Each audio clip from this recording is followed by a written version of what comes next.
अपने सबके मिथिला संस्कार पर स्वागत करै छी। तीज के बारे में दऽ रहल छी। देखियौ, तीज जे लोग करै छथिन तो महादेव के माता पार्वती के व्रत छनि। महादेव के पावऽ के लेल माता पार्वती व्रत केने छथिन। तो ई महत्वपूर्ण व्रत छै। ई व्रत जे अहाँ कहबै साधारण छै से नहीं छै। आ सब ई व्रत के लोग कहियो नहीं सके, कैला ई निराहार व्रत होइ छै।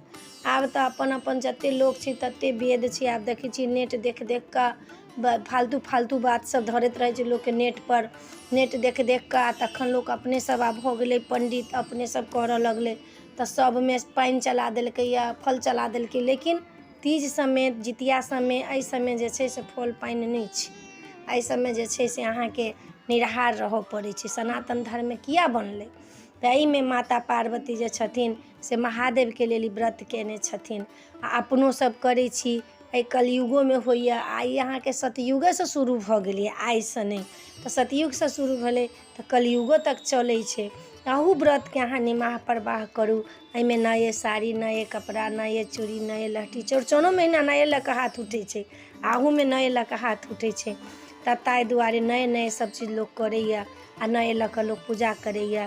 राति फेर लोग जागरण करैए, गीत गबैए, जागरण करैए, रंग बिरंग के पकवान बनबैए।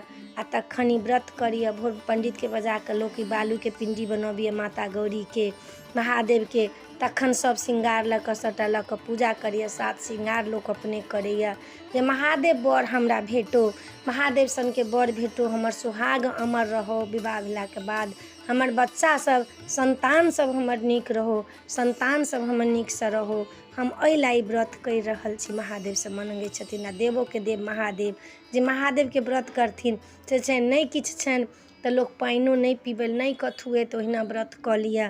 ओहि दिन जे ई व्रत के प्रभाव एतेक छै जे अहाँके पास किछु नहीं है तैयो अहाँ खाली व्रत कऽ लिअ, महादेव के गोटा जल चढ़ा लिअ, ओहिमे महादेव बाबा प्रसन्न भऽ जाता। जितिया के आ तीज सबके ई सब निराहार व्रत सब छै। देखियौ, तीज जे होइ छै से एकटा हरियालियो तीज एहिठमन यूपी में होइ छै। तो तृतीया जहिया होइए अपना सबके मधुश्रावणी के, तहिया लोग हरियाली तीज मनबै छै।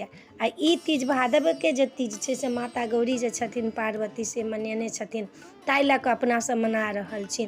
कते लोग के होइ छै, कते लोग के नहियो होइ छै। लेकिन नेपाल में तऽ बाप रे बाप, पहाड़िया सब जे जतेक छै, पहाड़ी लोग सब, पहाड़ी इलाका के लोग सब, उपाध्याय सब, क्षत्रिय सब, ततेक तीज मनबै छै जे की बताउ अहाँके।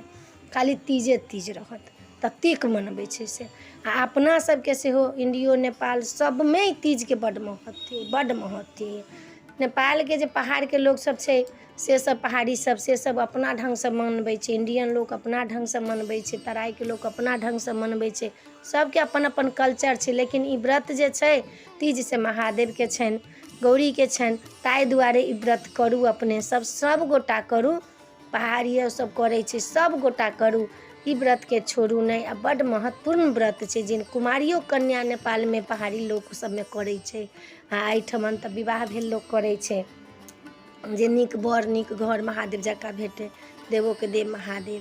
तऽ अपने सबके तीज के महत्व देलहुँ हँ। ताहि दुआरे अपने सब ई व्रत करू। नीक लागत तऽ चैनल सब्सक्राइब करब, लाइक करब, कहऽ के नहीं बिसरब। जय मिथिला, जय माता जी।